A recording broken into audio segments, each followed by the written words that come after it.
এক গরিব কৃষক, তার হঠাৎ কিছু টাকার প্রয়োজন, তাই সে তার ছেলেকে বললো তাদের সেই শখের গাদাটা তারা বিক্রি করে দিল। তো ছেলে রাজি হয়ে বললো যে বাবা ঠিক আছে।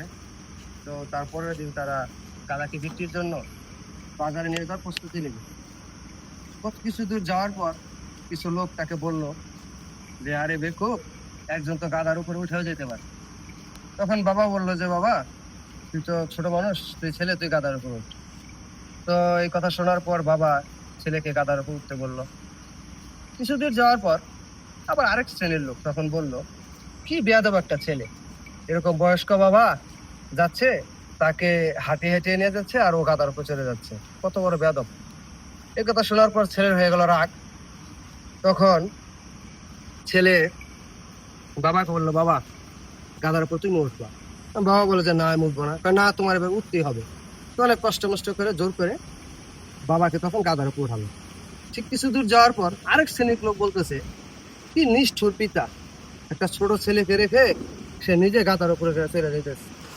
এ কথা শোনার পর বাবার খুবই মনে কষ্ট হলো, যে যাই করি তাই লোকে কিছু বলতেছে। পরে তারা বুদ্ধি করলো যে দুইজনে একসাথে গাদা উঠবে, দেখি এবার লোকে কিভাবে কথা বলে। তো ছেলেকে বললো যে দুইজন একসাথে গাদার পিঠে উঠবে। এরপর বাবার ছেলে তারা দুইজন একসাথে গাদার পিঠে উঠে গেল। কিছু দূর যাওয়ার পর আরেক শ্রেণীর লোক তখন বলা শুরু করলো, কি নিষ্ঠুর লোক, এত একটা বোবা প্রাণী, সেই একটা বোবা প্রাণীর উপরে দুইজন মানুষ উঠে একসাথে বসে রয়েছে, এরা মানুষ? এই কথা শোনার পর বাবার মনে খুবই কষ্ট লাগলো। তারা দুইজনে আবার নেমে গেল। নেমে গিয়ে তখন বললো যে আচ্ছা, ছেলে বলতেছে, বাবা আমরা যাই করি লোকে আমাদের কথা বলতেছে, কি করা যায় বলো, এখন কি করবো? তাহলে একটা কাজ করি, চল, এই এতক্ষণ তো আমরা গাদারে কষ্ট দিছি, এবার গাদারে আমরা আরামে নিয়ে যাই। কিভাবে? তো একটা দড়ি নিয়ে আয়। তো ছেলেটাকে দড়ি নিয়ে আসলো, একটা বাঁশ নিয়ে আসলো, গাদার দুই পায়ে বাইদা তারা দুইজনে গাদারে পিঠে করেন, এবার দুই কাঁধে চড়ে গাদারে নিয়ে যেতেছে। তো অল্প একটু সামনে বাজারের সামনে একটা সাঁকু ছিল, ঠিক এরকম একটা সাঁকু ছিল। তো সাঁকুতে যাওয়ার পর বাজার থেকে কিছু লোক বলতেছে, ওই দেখো ওই দেখো, গাদা টেনে নিয়ে যেতেছে। এই কথা শোনার পর বাপের খুব রাগ হয়ে গেল, যে আমাদেরকে গাদা বলার কারণ, আমরা গাদা নিয়েছি এত কষ্ট করে, গাদা যত কষ্ট না পায় সে জায়গায় আমাদেরকে তারা গাদা বলতেছে। বাবা কাঁধ থেকে গাদার বাসটা ফালাই, তখন ছেলেও ফালাই দিছে, সাথে সাথে গাদা তো পানিতে পড়ে গেল। গাদার তো হাত পা বাঁধা ছিল। এখন দেখা যায় গাদারা খুব মৃত্যুর মুখে পড়ে গেছে, সে বাঁচার জন্য অনেক চেষ্টা করতেছে।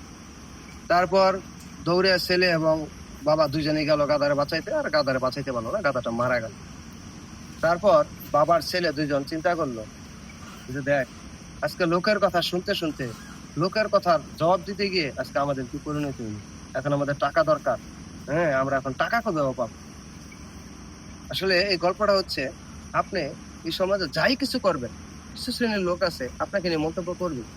আপনার যে সব মন্তব্য শুনতে হবে এরকমটা কোনো কথা না, যেটা আপনার ভালো লাগবে আপনি সেটাই শুনবেন। এই গাধা থেকে আমরা এটাই শিখতে পারলাম যে লোকের কথা শুনে আজকে কিন্তু তার গাধা ঠিকই চলে গেছে, তার কিন্তু টাকার ব্যবস্থা হয়নি। ঠিক আমাদেরও বেঁচে থাকতে হলে নিজের মেধা বুদ্ধি দিয়ে যেটা আসবে এটাই করতে হবে, কখনো পিছনে ফিরে তাকাবে। সবাই ভালো থাকবে।